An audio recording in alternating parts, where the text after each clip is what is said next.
Bonjour, bonjour.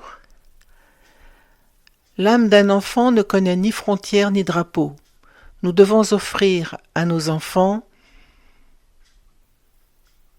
un avenir riche en potentiel, en sécurité et une complète liberté de choix.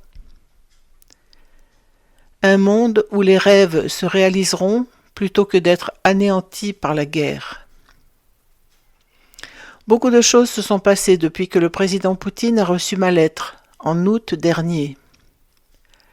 Il m'a répondu par écrit, se déclarant disposé à dialoguer directement avec moi et me donnant des détails sur les enfants ukrainiens résidant en Russie. Depuis lors, le président Poutine et moi-même avons établi un canal de communication ouvert concernant le bien-être de ces enfants. Au cours des 3 derniers mois, les deux parties ont participé à plusieurs réunions et appels téléphoniques officieux, tous menés de bonne foi. Nous avons convenu de coopérer dans l'intérêt de toutes les personnes impliquées dans cette guerre. Mon représentant travaille directement avec l'équipe du président Poutine afin d'assurer la réunification en toute sécurité des enfants avec leurs familles entre la Russie et l'Ukraine. En fait, 8 enfants ont retrouvé leur famille au cours des dernières 24 heures.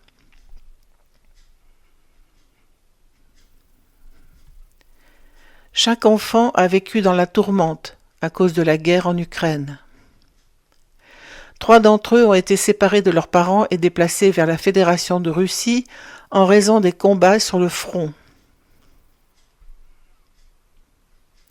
Les 5 autres ont été séparés de leurs proches de l'autre côté de la frontière en raison du conflit, dont une jeune fille qui a maintenant retrouvé sa famille en Russie après avoir quitté l'Ukraine. J'ai beaucoup appris sur cette question au cours des 3 derniers mois.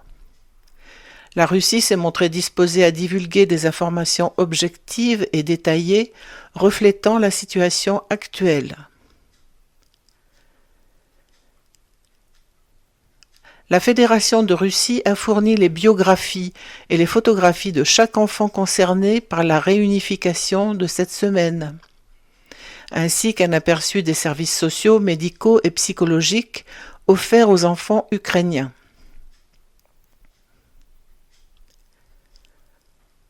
De plus, j'ai reçu un rapport détaillé qui confirmait l'identité et la situation de ces 8 personnes.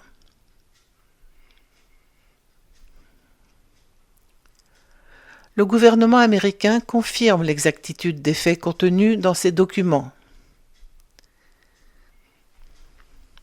Il est important de noter que le rapport de vérification original a été préparé conjointement par le commissaire de la Rada ukrainienne pour les droits de l'homme et le bureau du commissaire présidentiel russe pour les droits de l'enfant. En tant que première dame, il s'agit pour moi d'une initiative importante, fondée sur un objectif commun et un impact durable. Ma mission actuelle est double. D'une part, optimiser et assurer la transparence et la libre circulation des informations.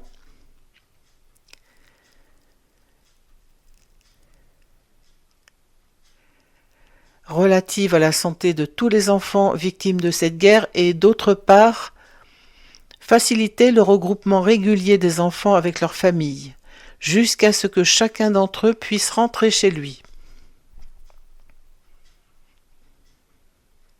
En outre, j'ai fait part de mes préoccupations concernant les personnes qui étaient mineures au moment où elles ont été déplacées par la guerre, mais qui ont depuis atteint l'âge adulte et résident actuellement en Russie.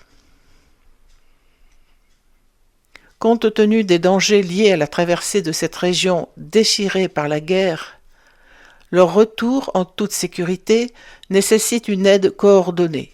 En conséquence, la Russie a accepté de réunir les personnes qui ont atteint l'âge de 18 ans dans un bref délai. Une fois encore, il s'agit d'un effort continu, et des plans sont déjà en cours pour réunir davantage d'enfants dans un avenir proche.